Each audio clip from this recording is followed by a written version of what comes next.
that because of where it is, when we have an eclipse, it is the same size as the sun. That's why we have the eclipse. And the authors of Who Built the Moon say this: the moon is bigger than it should be, apparently older than it should be, and much lighter in mass than it should be. It occupies an unlikely orbit and is so extraordinary that all existing explanations for its presence are fraught with difficulties, and none of them could be considered remotely watertight. When you go on and you say, where'd the moon come from, you get this story. And like so much in what we call science, that people take it as fact, it's actually a theory which repeated becomes fact. But then you go back and you find that it's a theory. And the first one is the moon was created by what's known as the Whack theory, or the Big Whack theory.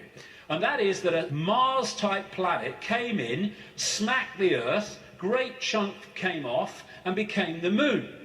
When the physics of that didn't work out, they came up with the Double Whack theory, where the Mars-type planet hit the Earth, bit comes off or whatever, and then the Mars-type planet thinks, well, I'll give him one with the right, I'll give you one with the left, comes back and whacks it again, the old 1-2.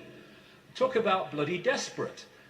And the truth is, and honest scientists will tell you, they have no bloody clue where the moon come from, and it shouldn't, by physics, be there. This guy, Isaac Asimov, a Russian professor of biochemistry, did a lot of writing on this sort of stuff, and he said this, quite rightly: we cannot help but come to the conclusion that the moon by rights ought not to be there. The fact that it is one of those strokes of luck almost too good to accept. Small planets such as Earth with weak gravitational fields might well lack satellites. In general then, when a planet does have satellites, those satellites are much smaller than the planet itself.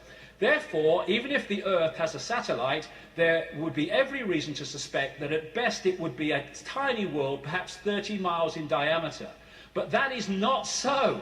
Earth not only has a satellite, but it is a giant satellite, 2,160 miles in diameter. How is it then that that tiny Earth has one? Amazing. Some scientists don't even talk about a planet-satellite relationship, but a planet-planet relationship. The moon's bigger than Pluto. The best explanation for the moon is observational error. The moon doesn't exist, that scientist said. Another one from NASA: it seems easier to explain the non-existence of the moon than its existence. And then we get the hollow moon.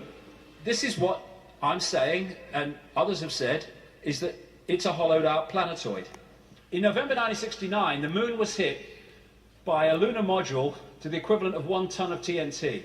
The shock waves built up, and NASA scientists said the moon rang like a bell. Maurice Ewing, a co-director of the seismic experiment, told the news conference, "As for the meaning of it, I'd rather not make an interpretation right now, but it is as though someone had struck a bell, say in the belfry of a church, a single blow, and found that the reverberation from it continued for 30 minutes. It got a bigger smack eventually, which I'll come to." Frank Press from the Massachusetts Institute of Technology, MIT, said that for a rather small impact to produce an effect that lasted for 30 minutes was quite beyond the range of our experience. This is a guy called Gordon MacDonald. He said in the early 1960s, it would seem that the moon is more like a hollow than a homogeneous sphere.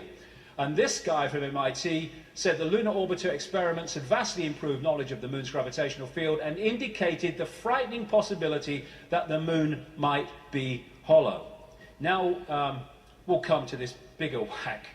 A launch vehicle struck the moon with the equivalent of 11 tons of TNT, and NASA scientists said the moon reacted like a gong and continued to vibrate for 3 hours and 20 minutes to a depth of up to 25 miles.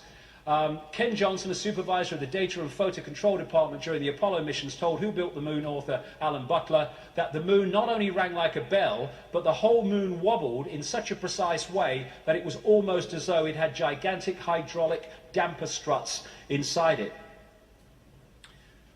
These two Russian scientists from the Soviet Academy of Scientists wrote an article in 1970 in Sputnik magazine in Russia headed, "Is the Moon the Creation of an Alien Intelligence?" And all these years later, it indicates to the fact that they were right. What they point out, and others point out, is the outer surface of the moon is extremely hard and contains minerals like titanium, Moon rocks have been found to contain processed metals, including brass and mica, and the elements uranium-236 and neptunium-237 that have never been found to occur naturally. Uranium-236 is a long-lived radioactive nuclear waste and is found in spent nuclear fuel and reprocessed uranium. Neptunium-237 is a radioactive metallic element and a byproduct of nuclear reactors and the production of plutonium. Some lunar rocks have been found to contain 10 times more titanium than titanium-rich rocks on Earth. Titanium is used in supersonic jets, deep-diving submarines and spacecraft. Dr. Harold Urey, the winner of the Nobel Prize for Chemistry, said he was terribly puzzled by the rocks from the moon and in particular their titanium content. He said the samples were mind-blowers and that he could not account for the titanium.